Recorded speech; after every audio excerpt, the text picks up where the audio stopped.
Innovating Education Learning World in association with WISE, an initiative of Qatar Foundation. Education is evolving fast with new technologies and teaching techniques emerging to meet the needs of the modern world. And many teachers are following suit. So will their role be radically transformed in the future? Teachers and educationalists give us their views now on Learning World.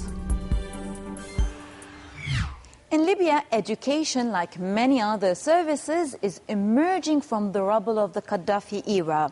2 years after the revolution, many things have changed. Teaching staff are turning away from the old regime's politically oriented teachings and acquiring new skills, like learning how to use computers. 2 years after the Libyan revolution that ended the former Gaddafi dictatorship, almost everything has to be redone in the education system. Walls marked by bullet holes in Misrata and Sirte, ceilings of classrooms gutted in Benghazi. Many schools are still under reconstruction, but it's behind the scenes that the most important work is going on: teacher training. This is one of the faces of the Libyan revolution. Aisha Zaidi is the new director of this primary school, and this morning she's just supervised exam marking. Her concern, the students' levels on the menu this morning, is a test of written expression. The Libyan education system is one of the lowest ranked in the world, according to the World Economic Forum. Blame it on more than 40 years of dictatorship. You need to understand that all courses during the dictatorship were articulated around politics, including play in the Green Paper, which was studied like an essential subject. It was repeated throughout the day: Gaddafi is the master of Libya. Everything was dictated by the popular committees. Under those conditions, we must understand that no course allowed students to be independent, to think for themselves, to develop the mind of the student. And it was the same for teachers. Everything is back to zero. The priority now is the training of teachers. And 2 years after the revolution, everything has to be rebuilt, including the most trivial things, like learning to use a computer. Elkir supervises all training programs for teachers, including new textbooks. Today, in fact, she has an appointment with a representative of a famous computer maker.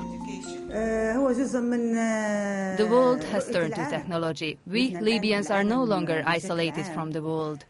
And the world goes to those with technology, practical education, employment programs, and simple computer skills. Most Libyan teachers are in the same frame and the same direction. Otherwise, we will be isolated. Libya is working to end this isolation by working with organizations like UNICEF. Certainly, there is a big need, a great need expressed also by teachers that they need training, they need better pre-service teacher training, in-service teacher training, and this is exactly what UNICEF also is supporting. Teachers, good quality, well-trained teachers who are promoting inclusive education for all children, again, for especially the vulnerable, is the key to education. The process promises to be long. It will probably take several years to catch up. But the government is counting heavily on education, convinced that teachers could be the best guides of the revolution. We go now to the Reunion Island to see how one dedicated teacher takes education to completely cut off areas which can't even be accessed by road. Le lundi matin. On Monday morning, I always have to focus for the effort, but once you are there, it's okay. I like it. I feel like it's my duty to go alone. Anne-Christine must walk more than 3 hours every week to reach the small school of a dozen pupils located in the mountains of Reunion Island in the spectacular circus of Mafate. She's an exemplary teacher, very brave, who's not afraid of hard work. She's very demanding for herself and her pupils and manages many ambitious projects. I have as many levels as I have children, and I want it to be like that. Anne-Christine likes to work quietly. She adapts to the level of each pupil. It is true that there are many things to do. At the same time, when I see the progress they are making, I'm behind them for their work, how much they progress and enjoy it. It makes me so happy. I do not consider it as a very tiring or annoying job. For me, it is like a passion. My job becomes a passion.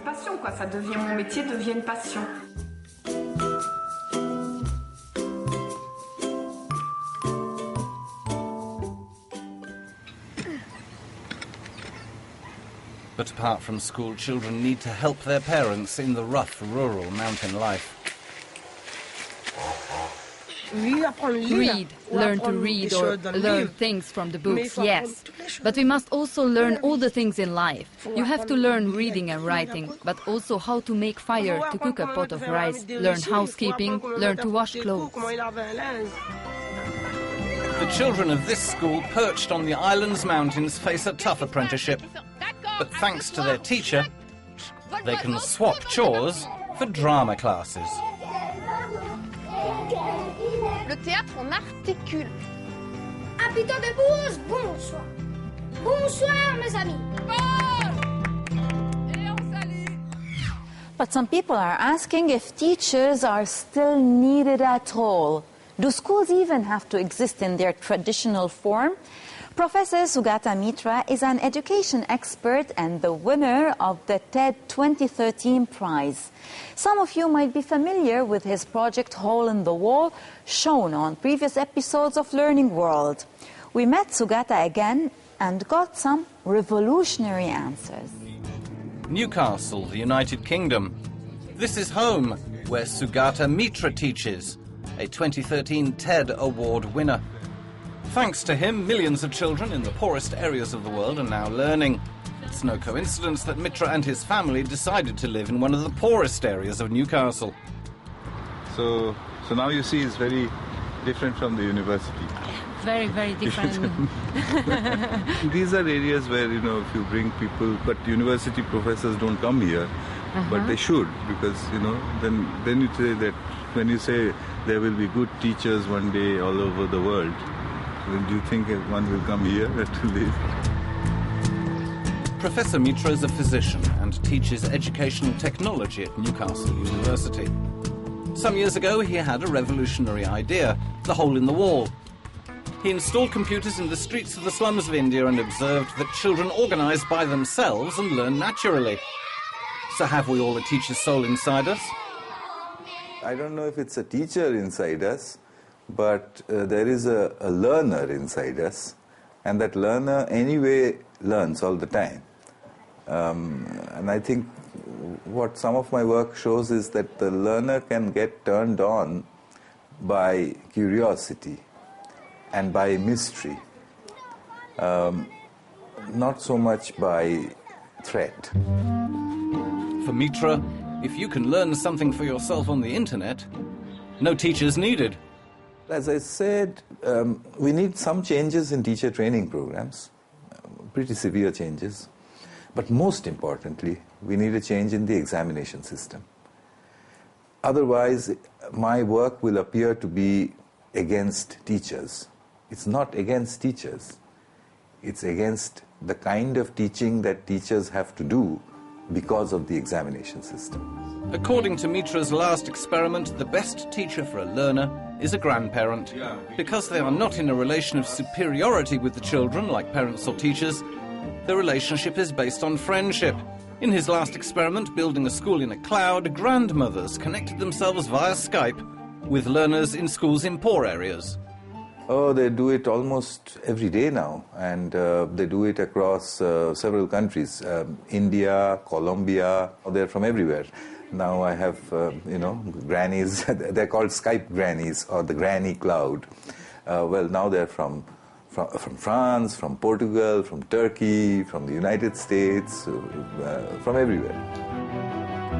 The $1 million he won with the TED Prize will be used for meaningful educational projects, like, what about if Sky Grannies go into a remote school and use the self-organized learning method to raise levels? Anyone interested in these kinds of educational bridges? So that's one answer, but would teachers agree?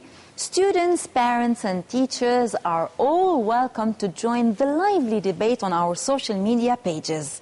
As for now, I hope you've enjoyed this week's program. See you again soon. Goodbye. Learning World in association with WISE, an initiative of Qatar Foundation.